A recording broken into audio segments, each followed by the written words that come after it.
2026-এর পরে এই ভারতবর্ষে মুসলমানদের কোনো অস্তিত্ব থাকবে না।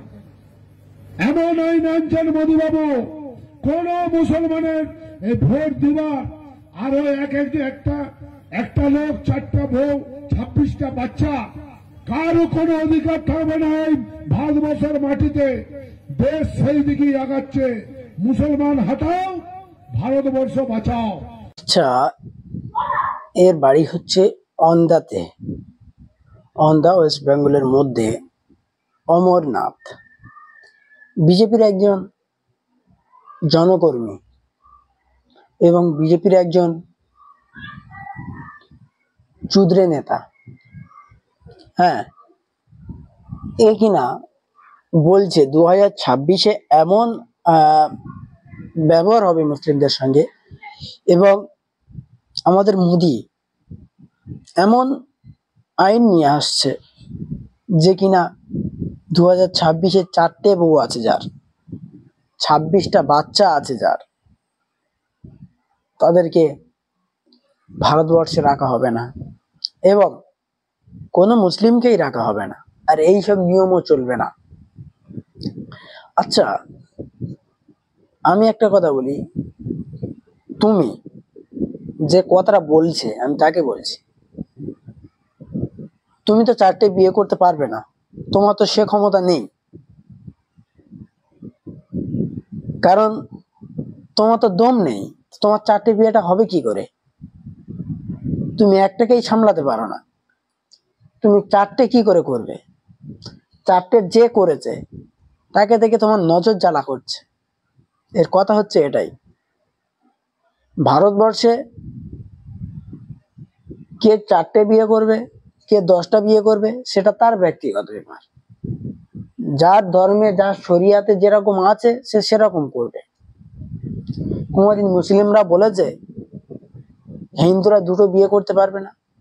মুসলিমরা কোনোদিন বিয়ে বলেছে যে ওর বউ মরে গেলে ও আর কোনোদিন বিয়ে না যেন করে, বা ও বিয়ে না যেন হয়, বা ওর কেউ না যেন মেয়ে দেয়, বা ও 1টার বেশি 2টো বিয়ে করতে পারবে না, কি 2টোর বেশি 3টে বিয়ে করতে পারবে না? কোনো মুসলিম বলেছে?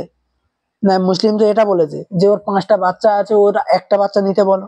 ও হিন্দু বলেছে? ও দেশটা তোমাদের, তো মুসলিমরা কেন বলবে? এটাই তো না, দেশটা কি সব এই যে যার বাবার সম্পত্তি?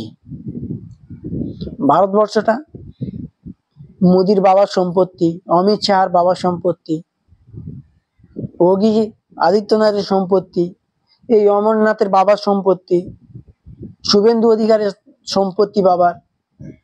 এই কিছু সংখ্যক বিজেপির লোকের বাবার সম্পত্তি নিয়ে নিয়ে এই ভারতবর্ষটা গঠিত হয়েছে, এবং এই ভারতবর্ষের মধ্যে এখন লোক বসবাস করছে। তাই থাকতে হলে হিন্দুরা থাকবে, মুসলিমরা কেন থাকবে? হ্যাঁ, এটাই হচ্ছে এদের কথা। কি আনছে 2026-এর প্ল্যান? এই ধরনের লোকেদেরকে আইনের আওতায় নিয়ে আসা যায় না। মুসলিমরা যদি এরকম কথা বলতো যে 2026-এ দেখবে হিন্দুদের একটু ভারতবর্ষে রাখতে দেবো না, ও বাবা, পুলিশ প্রশাসন হিন্দুরা কি করত। কিন্তু এই বিষয়টা নিয়ে কতজন মুসলিম কথা বলেছে? কথা বলবে বা কেন? কুকুরের সঙ্গে তো মুখ সবাই লাগায় না, কুকুরের সঙ্গে মুখ লেগে কি হবে? যারা বোঝে না, অপদার্থ, স্কুলে যায় না, স্কুলে যায়নি, তারাই করছে বিজেপি রাজনীতি, তাদের হাতেই দিয়েছে জোন। তারা এখন বোঝে না যে কি বললে কি হবে আর কি না বললে কি হবে না। মুসলিমরা দেশে থেকে দেশের অশান্তি বাড়িয়ে দিচ্ছে, মুসলিমরা দেশে থেকে দেশের সর্বনাশ টেনে আনছে। ওই জন্য বলছি, এর আগে তো মুসলিমদের হাতে রাজত্ব ছিল, তখন কই মুসলিমরা একথা বলেনি যে হিন্দুরা থেকে হিন্দুদের কত অসুবিধা হচ্ছে, হিন্দুরা কেন থাকবে এই ভারতবর্ষে? হুম, আজকে তোমাদের হাতে সবকিছু, তাই তোমরা এই কথা বলছো? ভেবে নিও না যে মুসলিমরা মরে গেছে।